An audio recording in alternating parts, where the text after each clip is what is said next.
कर सकता। ठीक है, तो कल जी हमने यहाँ से हमने पढ़ना शुरू किया था। उसमें मैंने ये बताया था कि प्लाज्मेलोजिन के अंदर प्लाज्मेलोजिन्स हैं। ठीक है, ये भी जो है ना वो ग्लिसरोफॉस्फोलिपिड्स हैं, और इसका नाम क्या, इनके अंदर ईथर लिंकेज के साथ यहाँ पे फैटी एसिड नहीं होता, बल्कि जनाबे वाला यहाँ पे एक विनाइल ईथर होता है जो यहाँ पे अटैच होता है, ये ईथर बॉन्ड बना हुआ है। ठीक है जी, फिर ये कि प्लेटलेट एक्टिवेटिंग फैक्टर जो है वो इसी कैटेगरी में आता है। ठीक है, फिर हमने उसके बाद हमने क्या पढ़ा, फिर हमने स्टीरॉइड्स पढ़े। ठीक है, स्टीरॉइड्स का ये न्यूक्लियस होता है। ठीक है, इसके अंदर इस तरह से 4 रिंग्स होती हैं। फिर हमने कोलेस्ट्रॉल को पढ़ा। ठीक है, और कोलेस्ट्रॉल की हमने ये स्ट्रक्चर देखी। ठीक है जी, कि ये कोलेस्ट्रॉल की स्ट्रक्चर है, और इसके अंदर हमने देखा कि हाइड्रोक्सिल ग्रुप होता है। ठीक है, जो स्टीरोल जो होते हैं ना, स्टीरॉइड्स की एक सब कैटेगरी है स्टीरोल्स, उनके अंदर हाइड्रोक्सिल ग्रुप होता है। ठीक है जी, तो इसकी हमने ये स्ट्रक्चर देखी कि ये तो उसका मेन न्यूक्लियस है ना स्टीरॉइड्स का, कि जो पेरेंट न्यूक्लियस है, मतलब जो सब के अंदर होगा ही होगा, जो भी स्टीरॉइड्स होंगे उनके अंदर ये तो होगा ही होगा। ठीक है, तो लेकिन ये है कि फिर आगे स्टीरॉइड्स की काफी सारी कैटेगरीज हैं, मतलब उसकी एक सब क्लास है स्टीरोल। तो ये उसमें से मेन एनिमल का जो स्टीरोल है वो कोलेस्ट्रॉल है। ठीक है, तो और स्टीरोल कौन से होते हैं, जिनके जिनके अंदर क्या होता है, हाइड्रोक्सिल ग्रुप होता है, यानी कि स्टेरॉइड न्यूक्लियस के साथ हाइड्रोक्सिल ग्रुप लगा होगा। तो ये देखें। ठीक है, तो ये बात हो गई। फिर दूसरा जो और भी स्टीरोल्स होते हैं ना, ऑब्वियसली सिर्फ कोलेस्ट्रॉल तो नहीं है ना, तो वो एर्गोस्टीरोल जो के वो कोलेस्ट्रॉल मेन अबंडेंट किस में था, एनिमल्स में। एर्गोस्टीरोल ये है। इसके और उसके स्ट्रक्चर में किस चीज का फर्क है, बताओ बताओ बताओ बताओ। यहाँ पे कोई डबल बॉन्ड नहीं है, कोई डबल बॉन्ड नहीं है, यहाँ पे सिर्फ एक डबल बॉन्ड है रिंग में। यहाँ पे चेक करो, एक एडिशनल डबल बॉन्ड आ गया, और चेन के अंदर भी 2 डबल बॉन्ड आ गए। फिर ये है कि इसकी जो चेन है वो 27 तक है, और इस इधर ये जो है ये 28 तक है, मतलब एक एडिशनल कार्बन भी चेन के अंदर बढ़ गया। ये एर्गोस्टिरोल की बात हो रही है, और ये मेन स्टिरोल कहाँ पे है, फंगस वगैरह में। ठीक है, उधर ये मेन स्टिरोल ये है। हमारे अंदर मेन स्टिरोल कौन है, कोलेस्ट्रॉल। ठीक है, फिर हमने पढ़े कि टर्पीन्स होते हैं, जो कि अभी आप एफएससी में भी पढ़ा हुआ है, कोई नहीं, इतना कोई रॉकेट साइंस नहीं अभी तक बता रहा। आइसोप्रीन यूनिट्स के जो पॉलीमर्स होते हैं टर्पीन्स। ठीक है जी, और इसके अंदर हमने सबसे मेन पढ़ा कि ये डोलिकोल जो है ना, ये जनाबे वाला ये शुगर का कैरियर होता है। जहां पे भी ग्लाइकोलिपिड ग्लाइकोप्रोटीन बन रहे होंगे ना, तो शुगर को वहां पे ये उठा के लेके आता है। ठीक है, चलो जी, ठीक है, देख रहे हो कि मेम्ब्रेन पर भी तो होते हैं ना ग्लाइकोलिपिड ग्लाइकोप्रोटीन, तो वहां पर जो शुगर का कैरियर है वो ये डोलिकोल है, और ये क्या है, टर्पीन इन नेचर है। ठीक हो गया, ये थी कल का मेन ओवरव्यू। ठीक है, अच्छा, फिर इसके अलावा हम लोगों ने और क्या पढ़ा था, हाँ ये, ठीक है जी, यहाँ से हम लोगों ने पढ़ा था कि एक कैटेगरी जिस तरह हमने वहां पे पढ़े ना, वो सारे क्या थे, ग्लिसरोफॉस्फोलिपिड थे। इसी तरह से एक कैटेगरी हमने ये पढ़ी, ग्लाइकोलिपिड्स। ठीक है, इनके अंदर क्या चीज होती है, इनके अंदर ये स्फिंगोसीन होती है, स्फिंगोसीन। ठीक है, ये क्या है जनाबे वाला, ये आपकी 18 कार्बन वाली एक अल्कोहल है, मोनो मोनो मोनो अनसैचुरेटेड। ये देखिए एक डबल बॉन्ड है इसके अंदर। प्लीज ये बात हर बच्चा प्लीज सुन ले, प्लीज ये बच्चा हर जिसको ये, ठीक है ना, ये क्लैरिटी ले आओ उस बात में, जो ये बात बताने लगा हूं ना, इसके अंदर इतनी क्लैरिटी ले आओ, कभी बिल्कुल ऐसे लगे कि आप लोगों को, क्योंकि हर बच्चे ने एफएससी में ग्लिसरॉल ग्लिसरॉल पढ़ा होता है। ठीक है, 3 कार्बन वाली एक अल्कोहल है, तीनों तीनों हाइड्रोक्सिल ग्रुप लगे होते हैं। ठीक है, 3 ही कार्बन है, तीनों पर हाइड्रोक्सिल। ग्लिसरॉल का सबको पता है, लेकिन यहाँ पे सिर्फ फर्क ये है कि स्फिंगोसीन भी तो शुगर है, वो शुगर है, वो ट्राई हाइड्रोक्सी 3 कार्बन वाली शुगर है, ये भी एक शुगर है। ठीक है, ये क्या है, स्फिंगोसीन है। ठीक है, उधर भी ग्लिसरॉल के साथ फैटी एसिड लगा होता था, इसके साथ भी देखो फैटी एसिड लगा हुआ है। ठीक है, तो इसका वो 3 कार्बन वाली थी, ये कितने 18 कार्बन वाली है। ठीक है, और उस, ठीक है ना, इसके अंदर एक डबल बॉन्ड भी है। इसकी पहली कार्बन पर हाइड्रोक्सिल लगा होता है, दूसरी कार्बन पर अमाइनो ग्रुप लगा होता है, तीसरी कार्बन पर अगेन हाइड्रोक्सिल लगा होता है, चौथी कार्बन पर डबल बॉन्ड लगा होता है। यानी कि पहली 4 कार्बन, पहले पे हाइड्रोक्सिल, दूसरे पे अमाइनो, तीसरे पे हाइड्रोक्सिल, चौथे पे डबल बॉन्ड। ठीक है, ये क्या है, स्फिंगोसीन है। इसके साथ ये जो अमाइनो वाला पार्ट है ना, अमाइनो वाला कार्बन 2, वहां पर आके फैटी एसिड लग जाता है, और ये सिरामाइड बन जाता है। ये सारी बातें मैं कल के लेक्चर की रिवाइज कर रहा हूँ। ठीक है, और ठीक है ना, तो और यही लिपिड की बेस है, लिपिड की सारी बेस ये है। ठीक है ना, कि ये स्फिंगोसीन के साथ फैटी एसिड, जब भी मैं लफ्ज सिरामाइड बोलूंगा स्फिंगोसिन फैटी एसिड बस। और स्फिंगोसिन क्या है पता चल गया कि इसके कार्बन नंबर 2 पे क्या लगना है, फैटी एसिड लगना है। ये क्या, ये हमें क्या पता चला, सिरामाइड। अब ग्लाइकोलिपिड क्या है, ठीक है, ग्लाइकोलिपिड है कि सिरामाइड शुगर, यानी कि जब इस सिरामाइड के साथ शुगर आके लगेगी तो ये क्या बन जाएगा, ये ग्लाइकोलिपिड बन जाएगा।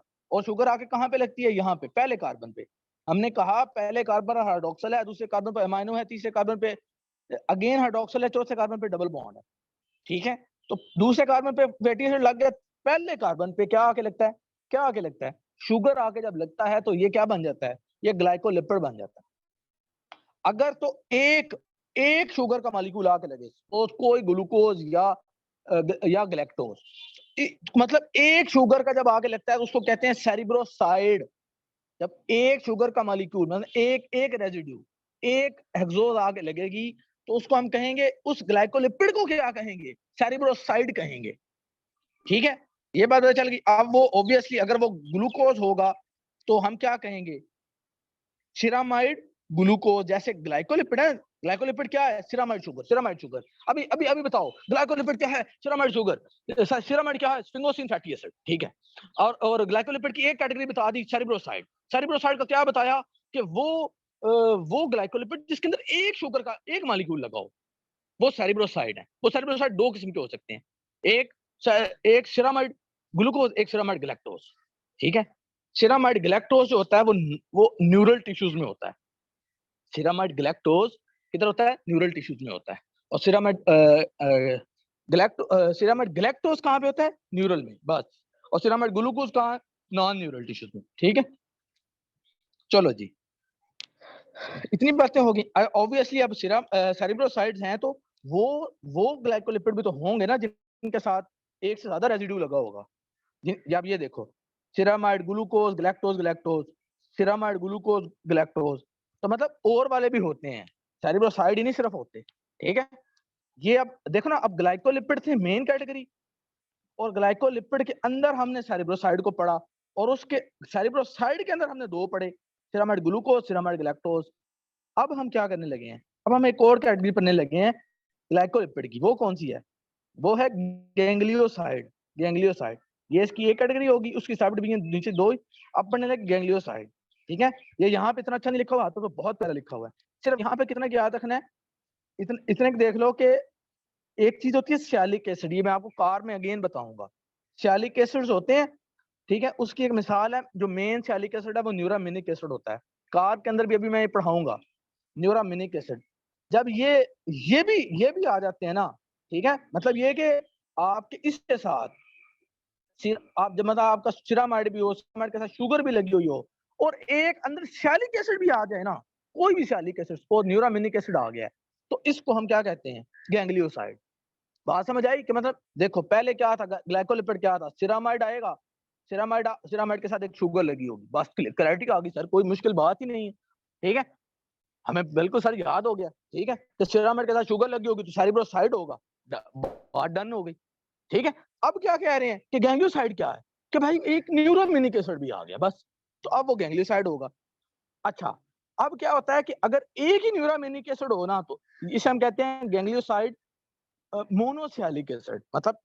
मतलब जीएम भी होता है, जीडी भी होता है, मतलब गैंग्लियोसाइड होगा ना, एम का मतलब है एक ही न्यूरोमिनिक एसिड का एक ही सियालिक एसिड है, मतलब ठीक है, बात समझ आ गई कि जिसमें एक ही सियालिक एसिड का मॉलिक्यूल होगा।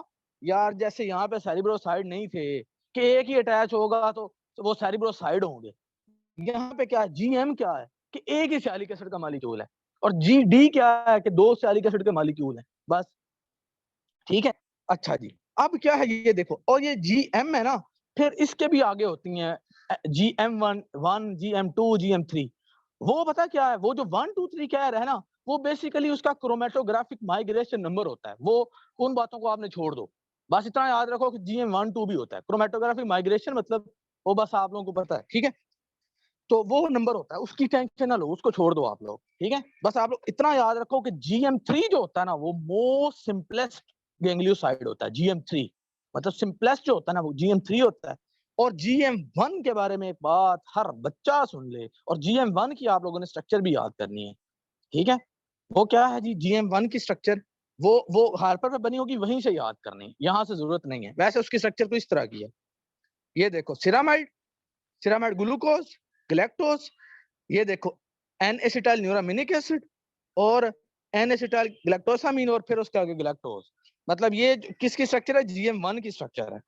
अब आप लोगों को लग रहा होगा बड़ा मुश्किल है जी, हाँ जी क्या मुश्किल है, सिरामाइड ग्लूकोज गैलेक्टोज न्यूरामिनिक एसिड लग गया, एन एसिटाइल गैलेक्टोसामीन लग गया, गैलेक्टोज लग गया, बस ठीक है। अच्छा खैर इतनी बात हो गई, ठीक है। ये पॉइंट है जो आप लोगों ने मेन याद रखना है कि साइट ऑफ अटैचमेंट, ये पक्का ठक्का एमसीक्यू है।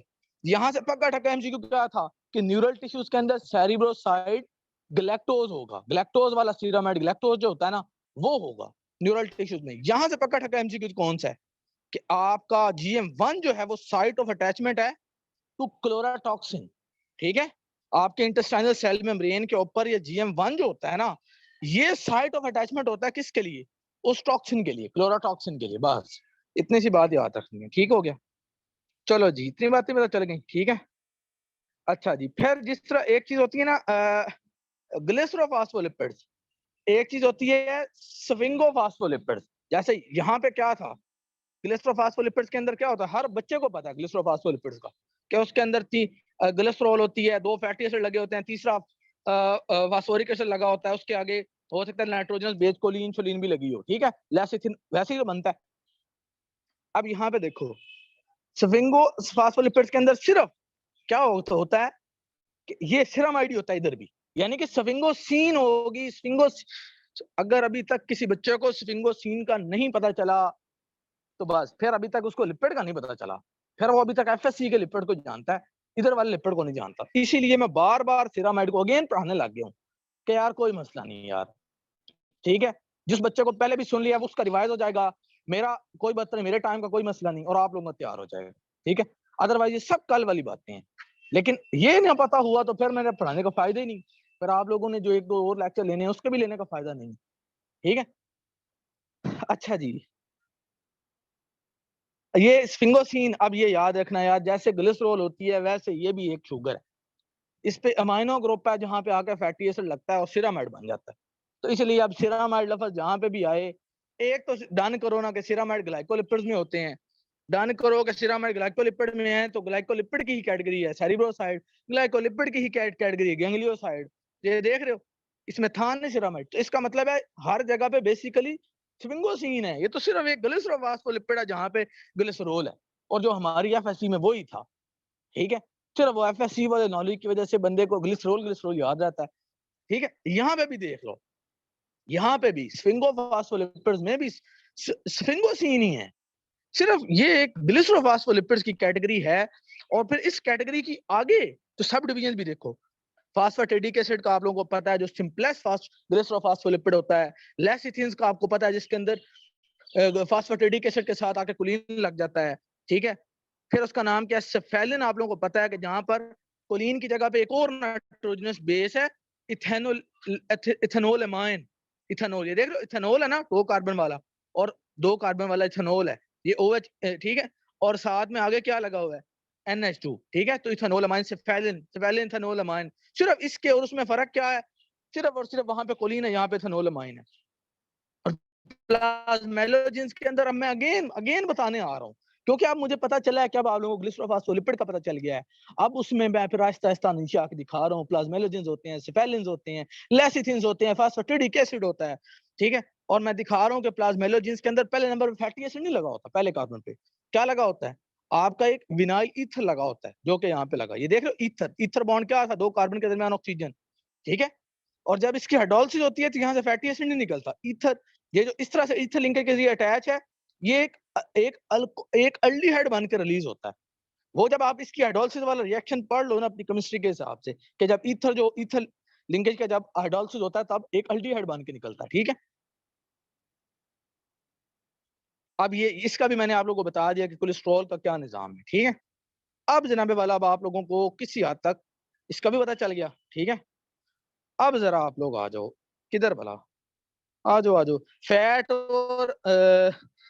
और ऑयल का तो सबको पता ही है ना, क्या ख्याल है कि फैट जो है वो क्या होते हैं, ठीक है, वो सॉलिड होते हैं रूम टेम्परेचर, क्योंकि उनके अंदर क्या होता है, उनके अंदर सैचुरेटेड फैटी एसिड होते हैं जिनका मेल्टिंग पॉइंट क्या होता है, ज्यादा होता है, ठीक है। और अनसैचुरेटेड फैटी एसिड का क्या होता है, मेल्टिंग पॉइंट कम होता है, ठीक है। और उसका नाम क्या, वो जो है वो रूम टेम्परेचर पे क्या होते हैं, लिक्विड होते हैं, ठीक है। तो फैट ऑयल का भी पता चल गया आप लोगों को, ठीक है। अच्छा, कल फिर हम लोगों ने ये भी पेजेस पढ़े थे कुछ, ये बहुत आसान बातें हैं। चलो रुक जाओ, सिर्फ 2 मिनट में मैं आप लोगों को सारा ये जितने 4-5 पेजेस कल हम लोगों ने पढ़े थे ना, ये रिवाइज कराने लगा, ठीक है। सिर्फ 2, और ये बहुत आसान सी बातें हैं, ठीक है। फैटी एसिड जो है वो क्या है, monocarboxylic acid, aliphatic monocarboxylic acid, ये देख रहे हो, एक कार्बोक्सिल ग्रुप लगा होता है, एलिफैटिक है ना सारे, ठीक है। एलिफैटिक आप लोगों को पता है, स्ट्रेट चेन, ब्रांच चेन, ये वो, ठीक है। तो ये इन्हें क्या कहते हैं, फैटी एसिड कहते हैं। ये ज्यादातर जो होते हैं वो ये सारी बातें आसान है, ये आप लोग खुद भी एक रीड भी दोगे तो आप लोगों को पता चल जाएंगी कि ज्यादातर जो है ना वो 16 और 18 वाले ज्यादा होते हैं, इवन नंबर वाले ज्यादा होते हैं। यहाँ पे भी देखो सारे इवन नंबर वाले नहीं, ठीक है। तो ये सब बातें आप लोगों को पता है, ठीक है। फिर उसका इतना बता दिया कि 16 और 18 वाले ज्यादा होते हैं, तो स्टीरिक एसिड और पाल्मेटिक एसिड 16 और 18 कार्बन वाले हैं, तो ये सब ज्यादा होते हैं। फिर ये कि अनसैचुरेटेड फैटी एसिड्स भी होते हैं, ठीक है। ये देख रहे हो डबल बॉन्ड वाले, ठीक है, ये वाला टेबल है, इन दोनों में से ये लिनओलिक और अल्फा लिनओलिक, ठीक है, ये दोनों एसेंशियल फैटी एसिड है जो कि हमें डाइट के अंदर जरूरी होते हैं, ठीक है। इतनी बात पता चल गई। अब ये जो इनकी रिप्रेजेंटेशन की हुई है इन्होंने, ये रिप्रेजेंटेशन का पहले क्या मतलब था, ये सारे सैचुरेटेड फैटी एसिड्स हैं, ठीक है। और इसका मतलब है कि ये इनकी कार्बन नंबर है, और आगे 0 का मतलब है इनके अंदर डबल बॉन्ड नहीं है। जबकि इस टेबल के अंदर क्या निजाम हुआ है, ये जो सिंबल है, सिंबल का मतलब 16 का मतलब, यहां से देखो, इसको देखो, 20 का मतलब 20 कार्बन है, 4 का मतलब 4 डबल बॉन्ड है, 4 डबल बॉन्ड है ना इसके अंदर, ठीक है। इसका मतलब है ये जो डेल्टा बनाया हुआ है, इसका मतलब है डबल बॉन्ड को रिप्रेजेंट कर रहा है। और फिर आगे जो 4 वो लिखे हुए हैं वो पोजीशन ऑफ डबल बॉन्ड है, कि डबल बॉन्ड 5वें और 6ठे कार्बन में है, क्योंकि टोटल 20 कार्बन है, 8वें और 9वें कार्बन में है, 11वें और 12वें में है, ये देखो, ठीक है। 20 कार्बन टोटल, ये 20 आ गया, 4 डबल बॉन्ड, 1 2 3 4, ठीक है। कार्बन कहाँ कहाँ पे डबल बॉन्ड, 5वें पे, 8वें पे, तो ये इसकी रिप्रेजेंटेशन है, सिंबल समझ लग गया। सारे बॉन्ड जो सिस हैं, मैमल्स में सारे बॉन्ड ऑलमोस्ट सिस होते हैं, ठीक है। जो ट्रांस डबल बॉन्ड वाला होता है, ट्रांस डबल बॉन्ड, वो आमतौर पे जब सिस वालों की हम हाइड्रोजिनेशन कर रहे होते हैं कि हम सैचुरेटेड फैटी एसिड बना के घी बना लें, जब ऑयल की हाइड्रोजिनेशन कर रहे होते हैं, यानी कि अनसैचुरेटेड सिस डबल बॉन्ड्स वाले घी की सैचुरेशन करके, हाइड्रोजिनेशन करके उसको सैचुरेटेड वाले घी के अंदर कन्वर्ट कर रहे होते हैं, तब क्या होता है कि सिस वाले कुछ डबल बॉन्ड्स के बाई प्रोडक्ट के तौर पर ट्रांस वाले डबल बॉन्ड भी बन रहे होते हैं, ठीक है। तो यानी कि ट्रांस डबल बॉन्ड की मैंने आपको बता दिया कि नेचुरली भी थोड़े बहुत पाए जाते हैं, लेकिन ये है कि जो हमारी डाइट में आ रहे होते हैं ज्यादातर, वो कौन से होते हैं, वो होते हैं जो बेसिकली हमने वो उसका क्या नाम है, किस लिए, हाइड्रोजनेशन के दौरान जो वो बाई प्रोडक्ट के तौर पे बनते हैं, ठीक है। ये आप लोगों को किसी हद तक पता चल गया इकोसा टेट्राइनोइक एसिड क्यों कह रहे हैं, क्योंकि ये अब उसका नेमिंग है, ठीक है। नेम इकोसा टेट्राइनोइक एसिड क्यों कहा, इकोसा का मतलब है 20 कार्बन है इसके अंदर। टेट्राइनोइक एसिड क्यों कहा, क्योंकि 4 डबल बॉन्ड है। ये बातें भी आप लोगों को पता चल गई। अब एक और नेमिंग का एक और तरीका भी है, वो क्या होता है कि ये तो आपने यहां से नंबरिंग शुरू की थी ना, एक और तरीका, यहां से नंबरिंग शुरू करो, इस कार्बन को कहते हैं ओमेगा कार्बन। तो अगर आप यहां से नंबरिंग शुरू करोगे ना, तो यहां से आपने चलते जाना, जिस कार्बन पे डबल बॉन्ड होगा ना, इस कार्बन पे डबल बॉन्ड, तो ये कौन सी कार्बन है, अगर यहां से शुरू करें 1 2 3 4 5 6, तो एक कार्बन 6 है, मतलब हम इसको कहेंगे ओमेगा 6 कार्बन, ओमेगा 6, ये देख रहे हैं ओमेगा 6 या फिर N6, ठीक है। मतलब एक नेमिंग का तरीका है कि कार्बोक्सिलिक एंड से शुरू करो, वो सिस्टेमिक नेमिंग का तरीका है। एक ये भी है कि आप ओमेगा से शुरू कर लो, ठीक है। ओमेगा से शुरू करोगे तो फिर आपने उसकी एक फैमिली बनानी है। अगर यहाँ पे डबल बॉन्ड है तो आप कहोगे ओमेगा 6 फैमिली, जो पहला डबल बॉन्ड आ गया ना, बस आप इसको अब क्या कहोगे, अब आप इसको कहोगे ओमेगा 6 फैटी एसिड है। अगर सपोज का पहला डबल बॉन्ड आता है यहाँ पे, तो आप कहते हैं यहाँ से शुरू करते हैं, 9वां कार्बन आता है, आप कहते हैं ओमेगा 9 फैमिली है। पर जो पहला डबल बॉन्ड आ नहीं जाना, उसको आपने उसकी फैमिली में काउंट कर देना, omega 6 family, omega 9 family, omega 12 family, basically 3 families पाई जाती हैं। और एक और बात मैं आप लोगों को जो मैंने कल नहीं बताई वो सुन लो, उसमें ये सीन होता है कि सपोज ये ओमेगा 9 फैमिली है ना, ठीक है। तो होता यूं है कि जितने भी हमारी बॉडी के अंदर वो एंजाइम्स जो होते हैं ना, ठीक है, वो हमेशा आमतौर पर जो नेक्स्ट डबल बॉन्ड बना रहे होते हैं ना, वो डबल बॉन्ड बनाते हैं जो कि इस वाले मतलब ये कि एक डबल बॉन्ड बन गया ना, सपोज यहाँ पे बना या यहाँ पे बना, वो जो नेक्स्ट डबल बॉन्ड बनाना होता है ना, वो यहाँ से लेकर कार्बोक्सिल एंड के दरमियान ही बनाते हैं, इसीलिए उस फैमिली को क्या ही ओमेगा 6 फैमिली कहा दिया जाता है।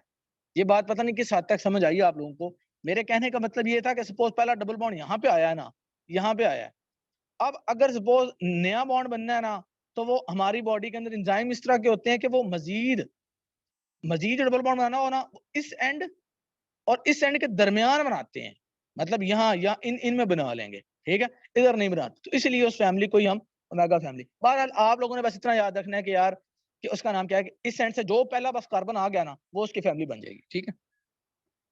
अच्छा जी, यहाँ से आप लोगों को सिर्फ 2-4 बातें और हैं, ठीक है, वो मैं बताता जाऊं कि जितना सैचुरेशन अगर सैचुरेटेड फैटी एसिड है ना, तो जितना आप लोगों का उसकी कार्बन की चेन लेंथ ज्यादा होगी, उतना उसका मेल्टिंग पॉइंट ज्यादा होगा, ठीक है। मतलब सैचुरेटेड फैटी एसिड जो है ना, उनके दरमियान अगर हम बात करें मेल्टिंग पॉइंट की, तो जितनी चेन लेंथ ज्यादा उतना मेल्टिंग पॉइंट ज्यादा। अगर हम अनसैचुरेटेड की बात करेंगे ना, तो हम ये कहेंगे कि जितनी अनसैचुरेशन ज्यादा उतना मेल्टिंग पॉइंट कम, ऑब्वियसली कि जितनी अनसैचुरेशन ज्यादा, जितना डबल बॉन्ड ज्यादा हो रहे हैं, उतनी क्या मेल्टिंग पॉइंट कम, तभी तो वो ऑयल होते हैं यार, ठीक है। अच्छा, जितनी फिर अनसैचुरेशन ज्यादा उतनी सॉल्युबिलिटी ज्यादा, मेल्टिंग पॉइंट उतना कम अनसैचुरेशन बढ़ने से, लेकिन सॉल्युबिलिटी ज्यादा। फिर ये कि आपका ये जो डबल बॉन्ड हो सकता है, सिस भी हो सकता है, ट्रांस भी हो सकता है। सिस में देखो दोनों हाइड्रोजन सेम साइड पर, और ट्रांस में देखो दोनों ये ट्रांस डबल बॉन्ड, ठीक है। ट्रांस हमेशा एक स्ट्रेट होता है, मॉलिक्यूल स्ट्रेट ही रहता है, क्योंकि आपस में एक दूसरे बैलेंस कर देते हैं। और सिस के अंदर अलबत्ता एक बेंड आ जाता है, किंक आ जाता है, ठीक है, क्योंकि आपको पता है डबल बॉन्ड के अक्रॉस जो होता है वो फ्री रोटेशन डबल बॉन्ड के अक्रॉस नहीं हो सकती, ठीक है, ठीक है ना। लेकिन ये है कि ट्रांस में ये स्ट्रेट, यानी कि एक स्ट्रेट रहता है, क्योंकि ये आपस में जो ग्रुप्स होते हैं एक दूसरे को बैलेंस करके मॉलिक्यूल स्ट्रेट रहता है। लेकिन सिस के अंदर क्या होता है, वो मॉलिक्यूल्स भी फिर ऑब्वियसली बॉन्ड तो रोटेट कर नहीं सकता, तो ये मॉलिक्यूल्स भी फिर क्या करते हैं, एक ही साइड पर होने की वजह से वो जो कन्फिगरेशन के अंदर एक किंक आ जाता है। क्या आ जाता है? किंक। तो बस इतना याद रखना है कि सिस बॉन्ड की वजह से किंक आता है, ठीक है। और इतना याद रखना है कि ओलिक एसिड के अंदर, ओलिक एसिड की दो फॉर्म्स होती हैं, एक सिस वाली, एक ट्रांस वाली। ये देखो, ये सिस फॉर्म, ये ट्रांस फॉर्म। उसके ट्रांस फॉर्म को एक और नाम भी दिया जाता है, इलैडिक एसिड का, इलैडिक एसिड का, ठीक है। ये सब बातें अब आप लोगों को मैंने प्रीवियस लेक्चर से सारी बातें रिवाइज करा दी हैं, ठीक है। अब मैं चाह रहा हूँ कि बेसिकली मैंने जो सारा समझाने की वजह थी ना, वो वजह अब सामने आई है, ठीक है। उस सारे की अब वजह है कि मैंने सारा दोबारा से बताया। एक तो ये कि आप लोगों को समझ आ जाए, और एक इस क्लासिफिकेशन वाले यूक्यू की वजह से। ये आप लोगों का पेपर में यूक्यू आता है, क्लासिफिकेशन ऑफ लिपिड्स। अब चूंकि मैंने आगे से डिटेल सारी बता दी है, तो क्लासिफिकेशन अब आप लोगों को 2 मिनट में समझ आ जाएगी, ठीक है। अब मेरा ये दिल कर रहा है कि मैं अब आप लोगों को चलो यहीं से बता देता हूँ। अब सबसे पहले एक होते हैं अब क्लासिफिकेशन। अब हम पहले पेज पे आ गए हैं, मतलब पहले कॉम्प्लेक्स बातें करते करते अब बच्चों वाली बातें पे आ गए हैं, ठीक है। अब इसलिए अब जल्दी एब्जॉर्ब करो, ठीक है। सिंपल लिपिड एक होते हैं कंपाउंड या कॉम्प्लेक्स लिपिड, ठीक है। सिंपल, कॉम्प्लेक्स, और एक तीसरी कैटेगरी होती है डिराइव्ड लिपिड्स की, ठीक है। डिराइव्ड या फिर, ठीक है, प्रिकर्सर लिपिड्स। चलो जी, सिंपल लिपिड सबसे पहले फैट या ऑयल। फैट या ऑयल, ऑब्वियसली अब आप लोगों को पता है, ट्राइसाइल ग्लिसरॉल, ठीक है। फैट और ऑयल क्या होता है, क्या फर्क है उन दोनों में? सिर्फ और सिर्फ सैचुरेशन और अनसैचुरेटेड का फर्क होता है। एक जो होते हैं वो क्या होते हैं, अब आपको ट्राइसाइल ग्लिसरॉल का तो पता है, वो फैट है, ठीक है। और ऑयल क्या होते हैं, जो सिर्फ उनमें ऑयल और फैट में क्या फर्क है, यानी कि सिंपल लिपिड्स की आगे दो क्लासें हैं, एक फैट और ऑयल और एक वैक्सेस। फैट और ऑयल कौन है? वो ही ट्राइसाइल ग्लिसरॉल। अगर वो सॉलिड फॉर्म में होंगे, सैचुरेटेड फैटी एसिड होंगे, तो वो फैट होगा। अगर वो उनमें अनसैचुरेटेड फैटी एसिड ज्यादा होंगे तो वो ऑयल होगा, बस। फिर आ गया वैक्सेस। वैक्सेस के अंदर सीनियर, और इसके अंदर ग्लिसरॉल अल्कोहल कौन सी होती है? ग्लिसरॉल। इसमें वैक्सेस में क्या होता है कि आपकी जो ग्लिसरॉल होती है ना, आपकी जो अल्कोहल होती है ना, जिसके साथ ईस्टर बना होता है, वो वो ग्लिसरॉल नहीं होती, कोई भी और अल्कोहल होती है, बड़ी सी, बड़े ज्यादा सारे मॉलिक्यूलर वेट वाली, ज्यादा सारे मॉलिक्यूलर वेट वाली, कोई भी और कोई, यानी कि ग्लिसरॉल नहीं है, तो वो वैक्सेस होते हैं। इन वैक्सेस के अंदर बस याद रखो कि इसके अंदर आमतौर पर फैटी एसिड बड़े बड़े होते हैं, ठीक है। और वो जो होती है ना अल्कोहल, वो भी बड़ी सारी होती है, मतलब ये कि बड़े हैवी हैवी मॉलिक्यूलर वेट वाली, ठीक है। तो बस इतनी सी बात, ठीक है, कि वैक्सीज बस। अब ये क्लियर हो गया, सिंपल। डन कर दूं, लॉक कर दूं, आगे चलूं? चलो जी आ जाओ। अब बताओ जी, अब अगर किसी बच्चे ने मुझे बाद में कहा ना मुझे क्लासिफिकेशन वाला यूक्यू नहीं याद हुआ, फिर बातें होंगी फिर, ठीक है। कॉम्प्लेक्स लिपिड्स, इसके अंदर सबसे पहले तो हेडिंग्स याद करो, कॉम्प्लेक्स के अंदर है कौन कौन। फास्फोलिपिड जो है ना, चलो ठीक है, एक दफा इसको जैसे लिखो वैसे ही कर लो, ठीक है। ग्लाइकोलिपिड्स, जिसने जैसे इसने लिखा है बस एक दफा ऐसे ही कर लो। ग्लाइकोलिपिड्स, गैंग्लियोसाइड्स और फास्फोलिपिड, तीनों तीनों नाम, बस ये आज का मेन है, ठीक है, इस लेक्चर का, ठीक है। गैंग्लियोसाइड, फास्फोलिपिड और ग्लाइकोलिपिड, अब आपको तीनों का सारा कुछ पता है। फास्फोलिपिड का नहीं पता सारा कुछ, अभी बता क्या रहा हूँ। फास्फोलिपिड दो, लेकिन आगे फास्फोलिपिड की भी दो कैटेगरी है, एक ग्लिसरोफास्फोलिपिड और एक स्विंगोफास्फोलिपिड। और दोनों के अंदर सिर्फ फर्क किस चीज का है, बताओ बताओ बताओ। सिर्फ और सिर्फ इस बात का कि ग्लिसरोफास्फोलिपिड में ग्लिसरॉल है और स्विंगोफास्फोलिपिड के अंदर क्या है, स्विंगोसिन है, बस इसके अलावा कोई फर्क नहीं। देख लो, अल्कोहल है या फिर स्विंगोसिन है। चलो जी सर, हमें फास्फोलिपिड का भी पता चल गया क्योंकि अभी आपने सारा बताया है। अच्छा चलो, अभी मैं आप लोगों से फिर पूछता हूँ कि मुझे ग्लिसरोफास्फोलिपिड्स की भी आगे नाम बताओ, कौन कौन सी चीजें होती हैं, अभी बताओ, अभी बताओ, अभी मुझे पूरा चार्ट बना के दो। आप लोग कहोगे सर ग्लिसरोफास्फोलिपिड के अंदर सबसे पहले हम कहेंगे फास्फेटिडिक एसिड, सिंपलेस्ट फास्फोलिपिड, ग्लिसरोफास्फोलिपिड। अगेन दूसरी चीज आप लोग क्या कहोगे, लेसिथिन। लेसिथिन के अंदर क्या होता है, सिर्फ उसी फास्फेटिडिक एसिड के साथ आके क्या लग जाता है, कोलिन लग जाता है। तीसरी चीज मुझे बताओ, ग्लिसरोफास्फोलिपिड की कोई एक और चीज बताओ। आप लोग कहोगे सर सिफेलिन, क्यों, उसके अंदर नाइट्रोजन बेस कौन सी आगे लगी, इथेनॉल अमाइन लग गई। चौथी बताओ, प्लाज्मेलोजिन, उसके अंदर क्या हुआ है, पहले नंबर पे फैटी एसिड की जगह पे क्या लग गया, विनाइल ईथर आके लग गया।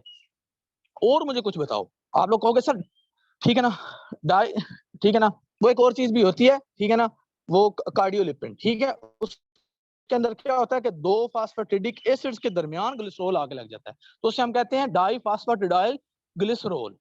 डाई फास्फेटिडाइल, दो, इधर एक फास्फेटिडिक एसिड होता है, ठीक है, इधर एक फास्फेटिडिक एसिड होता है और दरमियान में उन दोनों की ग्लिसरॉल आ जाती है, मतलब वो एक बड़ा कॉम्प्लेक्स है, उसको कहते हैं कार्डियोलिपिन। और उसके स्ट्रक्चर में दिखाऊंगा अभी, फिक्र ना हटा। देखो पूरा फास्फेटिडिक एसिड पूरे का पूरा, ठीक है, जिस तरह वो लेसिथिन में नहीं होता था कि पूरा फास्फेटिडिक एसिड एंड पे फास्फोरिक एसिड, फास्फोरिक एसिड के साथ आगे कोलिन लगा होता है, तो उधर उस पूरे फास्फेटिडिक एसिड पूरा एक साइड पर होगा, अगेन दूसरा पूरा परली साइड पर होगा, और उनके जो फास्फोरिक एसिड वाला पार्ट नहीं है, एक साइड पर भी दूसरी साइड पर भी, उन दोनों के दरमियान में, मतलब उन दोनों का साथ बॉन्डिंग की होती है दरमियान में ग्लिसरॉल ने। तो मतलब दो फास्फेटिडिक एसिड के दरमियान में पूरा ग्लिसरॉल, जो कि दोनों फास्फेटिडिक एसिड के फास्फोरिक एसिड के साथ अटैच होता है। समझ आई बात, मजेदार सा स्ट्रक्चर, समझ आया। तो अच्छा जी, अब आप लोगों को फास्फो और ग्लिसरॉल और दूसरी कैटेगरी कौन सी होती है बताओ, दूसरी फास्फोलिपिड्स की दूसरी कैटेगरी कौन सी, स्फिंगोफास्फोलिपिड। उसके अंदर क्या था, सिर्फ उसके अंदर ग्लिसरॉल नहीं था, स्फिंगोसिन था, जो मैं बता के आ रहा हूँ, 18 carbon containing mono unsaturated alcohol with amino group at carbon number 2, and it is the unsaturated alcohol with double bond at carbon number 4, ठीक है। पहले कार्बन पे हाइड्रोक्सिल ग्रुप जहां पे आके, ठीक है, ठीक है, दूसरे कार्बन पे अमाइनो ग्रुप, तीसरे कार्बन पे हाइड्रोक्सिल ग्रुप, चौथे कार्बन पे डबल बॉन्ड।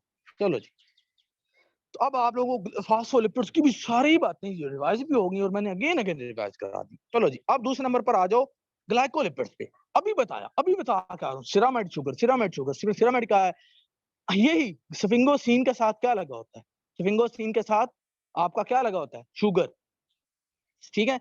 ओहो, स्फिंगोसिन के साथ फैटी एसिड लगा होता है, तो सिरामाइड शुगर, यानी कि ग्लाइकोलिपिड्स क्या है, ग्लाइकोलिपिड्स क्या है, सिरामाइड शुगर है। सिरामाइड क्या है, स्फिंगोसिन फैटी एसिड, वो है सिरामाइड। तो सिरामाइड शुगर जो है वो क्या है, ग्लाइकोलिपिड्स। इसके अंदर मैंने क्या क्या बताया था, ठीक है ना। अब ये देखो ना, ये सारी स्फिंगोसिन है, फैटी एसिड है, सिरामाइड बन गया, और मोनोसैकेराइड है, या फिर ओलिगोसैकेराइड भी हो सकता है। मोनोसैकेराइड के ऊपर लिखो, इसी के ऊपर लिखो कि सेरिब्रोसाइड, अगर एक ही अटैच होगा तो सेरिब्रोसाइड होगा। समझ आई, सेरिब्रोसाइड में मैंने क्या क्या बताया था। अब इसकी, चलो ग्लाइकोलिपिड की मुझे क्लासिफिकेशन बताओ, बताओ। ग्लाइकोलिपिड की क्लासिफिकेशन मैंने बताया, सेरिब्रोसाइड होते हैं। अगर अगर तो एक ही शुगर अटैच हुई, एक ही शुगर, देखो पहले ग्लाइकोलिपिड का मुझे डेफिनेशन एक लफ्ज में बता दो। आप लोग बोलोगे सर सिरामाइड शुगर। अब मैं आपसे पूछ रहा हूँ उसकी आगे कैटेगरी बताओ। अब आप लोग मुझे बोल के बता रहे हो कि सर सेरिब्रोसाइड, ठीक है, सेरिब्रोसाइड मुझे बोल के, मैंने पूछा सेरिब्रोसाइड क्यों कहा, सर वो जो हम सेरामाइड शुगर कह रहे हैं ना, तो अगर एक ही मॉलिक्यूल अटैच होगा तो ये सेरिब्रोसाइड होगा। अब वो ग्लूकोज भी हो सकता है, ग्लैक्टोज भी हो सकता है। और सर ये है कि यहाँ पे हमने जरूर ये याद रखना है कि जो ग्लैक्टोज वाला है ना, ठीक है, वो न्यूरल टिश्यूज में होता है।